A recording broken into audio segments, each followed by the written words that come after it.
What if freedom was not granted but taken? What if one silent man carried a vengeance deeper than the graves he dug? On the last night of slavery in Alabama, 5 overseers vanished without a trace. Were they deserters of a dying war, or victims of a justice buried alive? The winter of 1865 descended heavy upon Alabama, a season colder than memory could recall. The war raged in its final throes. Yet within the Tisdale plantation the world seemed frozen in defiance of time. Smoke rose daily from the chimneys of the manor.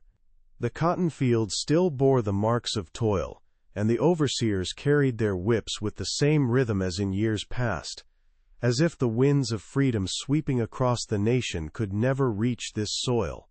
Among the enslaved stood Samuel, a man of broad shoulders but bowed spirit, his silence as impenetrable as the frost that coated the earth each morning. He was known among the others as the one who never raised his voice, never defied, never showed the storm within. His life had been a procession of losses. A wife whipped until breath abandoned her. A son sold in secrecy, carried away in the year, dead of night to a fate unknown. Samuel did not scream when these blows fell upon him. He did not curse nor weep where eyes could see. Instead, he carried the scars within, hidden, like embers buried beneath ash. The overseers mocked his quietness. They called him mute. They said the whip had stolen his tongue, and they took pleasure in striking him harder for the absence of his cries. Yet silence in Samuel was not weakness. It was calculation. While others broke under the weight of cruelty, he listened. He observed. He remembered. His gaze was slow but sharp, following every gesture, every careless word of those who held power.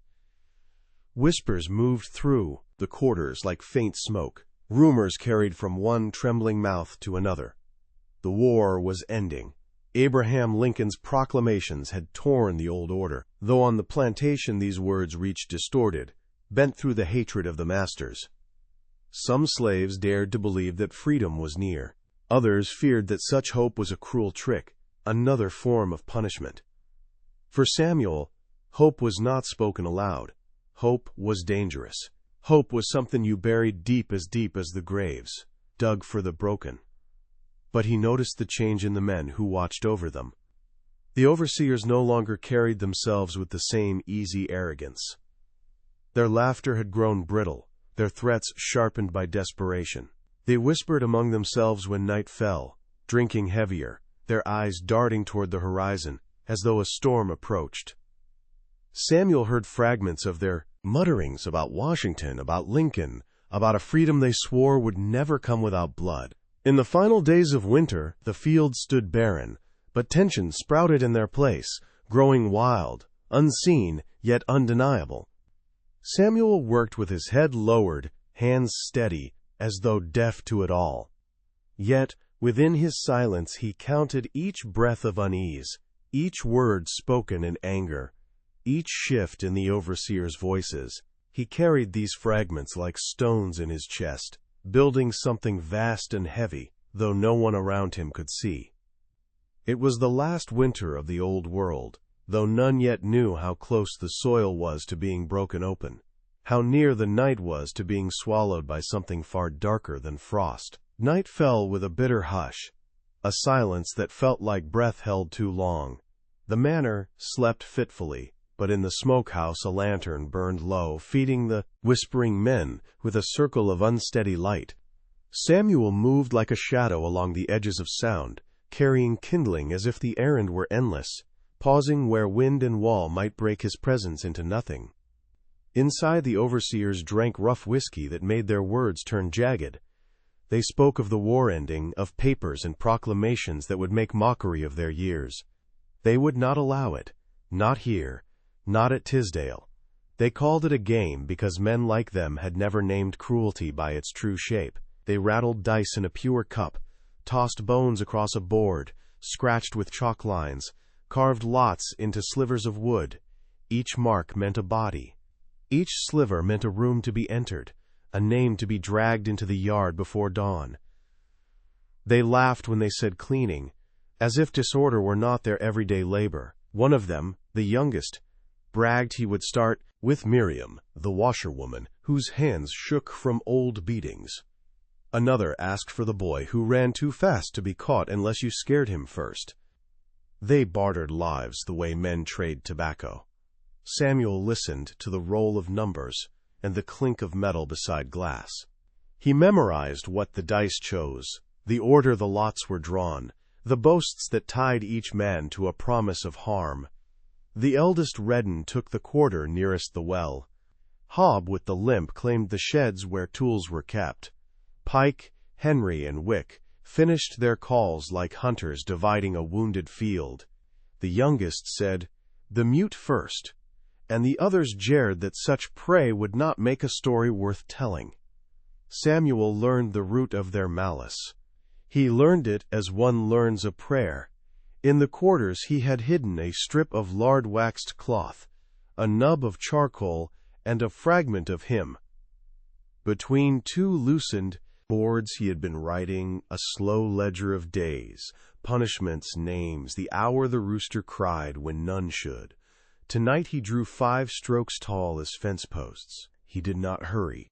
He pressed the charcoal until it smeared deep into the grain, an oath the wood itself would remember. The men's plan grew bolder as the bottle emptied. If the law came at last, they said, it would find a yard in order. If freedom arrived, at the gate, it would stare into a place already broken of hope. They would do their work in the dark and finish before Sunday light. No records, only quiet.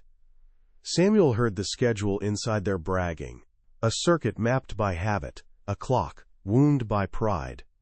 He knew when Redden's pipe would die, when Hobbs' limp would slow his step, when the boy with bravado would forget to check a back door.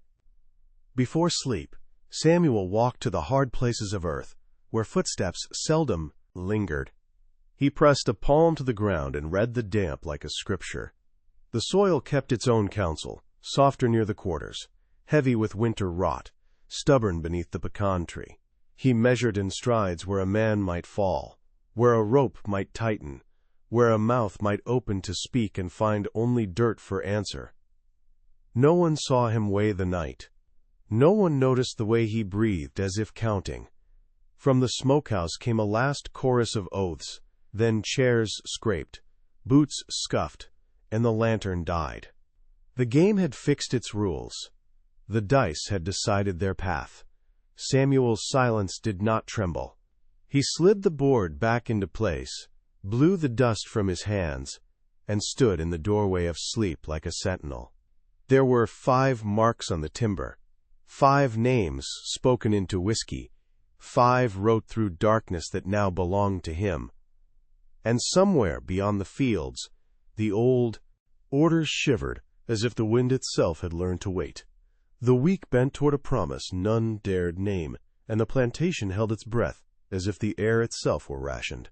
Samuel began before dusk and finished by moonless dark, his labor folded neatly into the hours no one counted. He spoke to no one of it. He told the quartermaster he was digging pits to keep charcoal dry, and the lie passed through the yard like any other order, dull and uninspected. The soil near the quarters was damp and forgiving, and he learned its grain by touch, how it slumped when too shallow and hummed when deep enough to keep a secret. He paced the earth as a surveyor of sorrows, 5 plots measured by forearm and stride, spaced where footsteps tangled, where shadows naturally pulled. He banked the edges to look like careless ground, tucking dead leaves over the fresh cut of the shovel. He lined each trench with burlap, scavenged from broken feed sacks, not to comfort, but to quiet. A man lowered into burlap makes less sound against the earth, and silence was the only mercy Samuel would grant. Tools accumulated without attracting notice.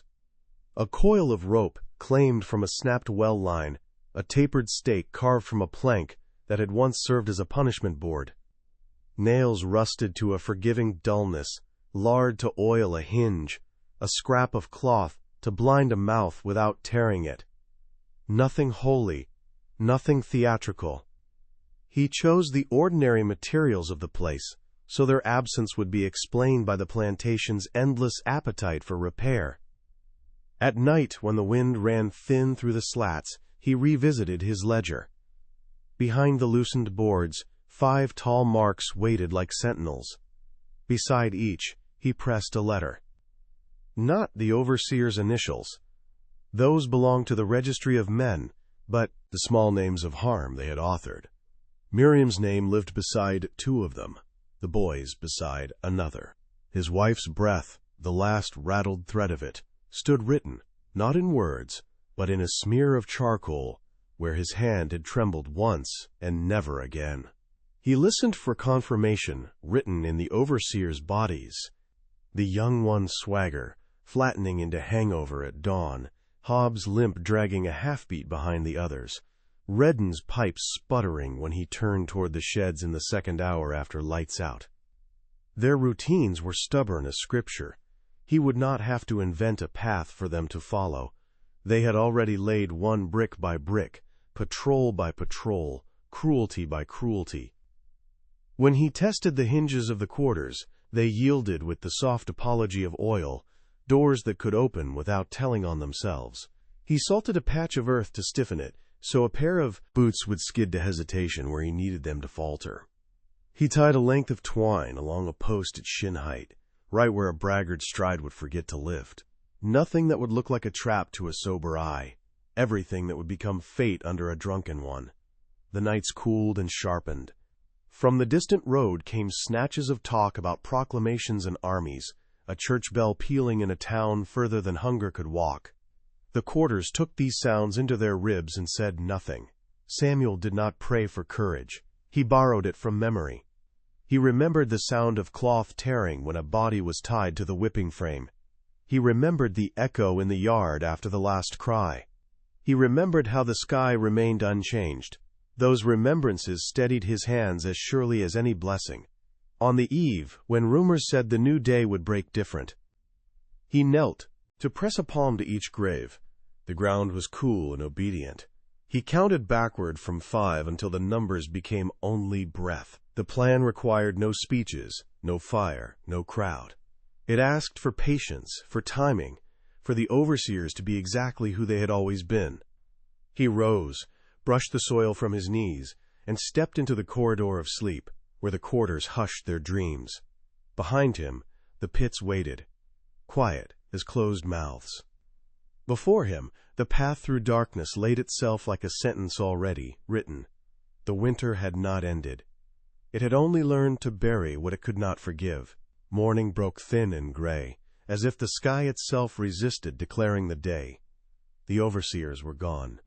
Their absence was spoken of in fragments, hushed and uncertain, as though even the sound of speculation might summon them back.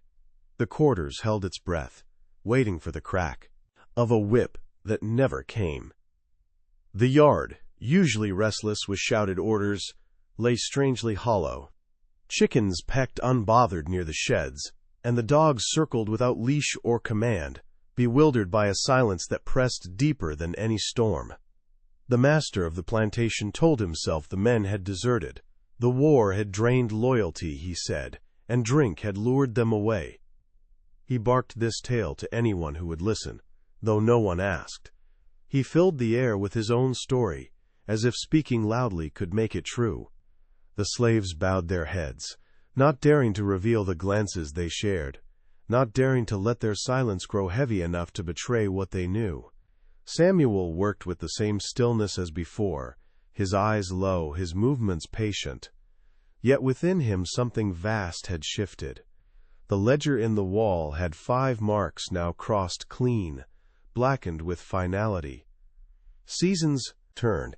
Freedom arrived, not as a trumpet, but as a weary rider delivering papers none in the quarters could read. The words were interpreted, passed from mouth to mouth, until they wore thin from retelling. Yet their meaning stood unshaken. No more chains, no more property. The plantation dissolved into fragments of memory, its fences left to rot, its fields overtaken by weeds. Families left with trembling steps, carrying bundles that held less than their grief. Some vanished into towns. Some followed roads that wound north. Some clung to the same soil that had devoured their lives. Samuel remained. He chose not the road, nor the city, nor the promise of distance. He stayed where the graves were. Years folded into one another, and the world shifted its mask. New masters of trade rose. Rail lines split the land, and Alabama spoke of progress with a voice that forgot the voices buried beneath it. Yet near the ruins of Tisdale whispers endured. Children dared one another to walk past the old quarters at dusk, claiming they heard muffled cries beneath the earth. Farmers spoke of plows snagging on bones, of burlap twisted into the roots of pecan trees. No official map marked the place. No record named the missing men, but the ground carried memory the way flesh carries scars. Silent, but unerasable. Historians decades later opened faded archives, searching for order in the fragments. They found Samuel's name written as a freedman, a man who never left the county, who tilled his own small plot until his death. He died quietly with no surviving kin, his body laid in a pauper's grave, marked only by a stone without inscription. Yet in the records of supply orders and court disputes, the overseers disappeared without trace. 5 men, all gone within the same season. Their wages unpaid, their names unclosed, their fate excused as desertion. Scholars debated, but no paper could stitch together the gap. The soil told more than the pages did. In the summer of a drought, when the earth cracked wide, bones showed through the dust, a jaw turned upward, fingers curled as if clawing for air. Villagers unearthed 5 skeletons tangled in burlap, mouths stained by soil, ribs collapsed inward. No marker bore their names, no preacher blessed the ground. The discovery was left unspoken, swallowed back into rumor, for to acknowledge it would mean admitting the fields themselves had witnessed judgment. Those who lingered near the site swore the air never warmed there, not even in July. They said the pecan tree leaned as if bowing, its branches twisted toward the earth. They said the night birds avoided the quarters, flying wide circles around the ruin, and they said that when the wind pressed low across the grass, it carried a murmur too faint for words, but heavy enough to still the bravest tongue. Whispers in the fields endured longer than names, longer than books, longer than law, and in every retelling, Samuel remained silent, just as he had always been. Yet his silence filled the story like a shadow that could never be lifted. Time folded Samuel into obscurity, but stories moved faster than stone, carrying his shadow from one tongue to another. Freed men who settled near Tisdale spoke of him in fragments, never loudly, never in daylight. They said he walked each dawn to the edge of the old quarters, where the ground sagged faintly, and stood there in silence as though listening for voices no one else could hear. They said he would bow his head, not in fear, but in communion, lips moving in a prayer too hushed to catch, his hands clasped as if weighing earth itself. Children who had never known bondage grew up hearing 2 versions of his life. The first came from county ledgers. Samuel, a man who tilled his acre, who lived alone, who paid his small taxes, who died without inheritance. The second came from the quarters' whispers. Samuel, the silent one, who carried grief like stone, who saw justice not in heaven but in soil, who left 5 men beneath the ground they had once ruled. Neither story erased the other. Both coiled together, inseparable, as if truth had split itself into shadows.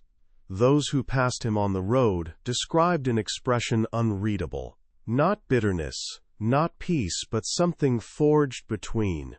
His eyes bore no fever, no wildness. They carried patience, the patience of someone who had already measured his days and found them sufficient. When asked of the overseers, he would not answer, only tilt his head with the efolden keget, stillness of a man who had outlived the question. The silence unsettled more than words could have. Years after his death, a preacher visiting the county recorded a tale that no congregation wished repeated. He claimed a former slave had confessed to him, an old woman who remembered Samuel from her youth. She said he had not killed in rage. He had waited, measured, and chosen the hour when the overseers staggered drunk, when their steps were heavy, when their pride deafened them to danger. She said, he bound them without struggle, one by one, speaking softly of their deeds, as if naming each cruelty, before the earth consumed it. He lowered them alive, she said. And as the soil filled their mouths, Samuel knelt above and prayed, not for mercy, not for forgiveness, but for remembrance. He asked the ground never to forget what it had been made to witness. The preacher wrote that he dismissed the tale as madness. Yet, in the same breath, he admitted unease when walking near the Yi ruins. The air pressed close, he said, as if voices traveled beneath it. He claimed the earth gave a hollow sound when struck, though no cavity lay below. He closed his record abruptly, unwilling to write further, unwilling to carry the weight of a story the land itself seemed to guard. Samuel's grave bore no marker. His name did not rise in sermons, nor in county speeches of progress. Yet his shadow lingered longer than monuments. Travelers spoke of standing at the edge of the abandoned quarters and feeling watched, not with malice, but with a gravity that demanded silence. Some said a figure appeared there at dusk, broad-shouldered, head bowed, hands folded as if holding an unseen shovel. Others swore the pecan tree bent closer each year, its roots thickening in the direction of the 5 unmarked mounds. The fields whispered long after the plantation crumbled, whispers of dice rattling, of muffled cries, of prayers pressed into soil, whispers that told of a night when the balance shifted, when silence became verdict, when the earth itself was chosen as witness and judge. No record closed the story, no historian declared the truth. Yet in every telling, one detail endured unchanged: that in the night freedom arrived, 5 men disappeared. And Samuel, silent Samuel, smiled at last beneath the weight of his prayer.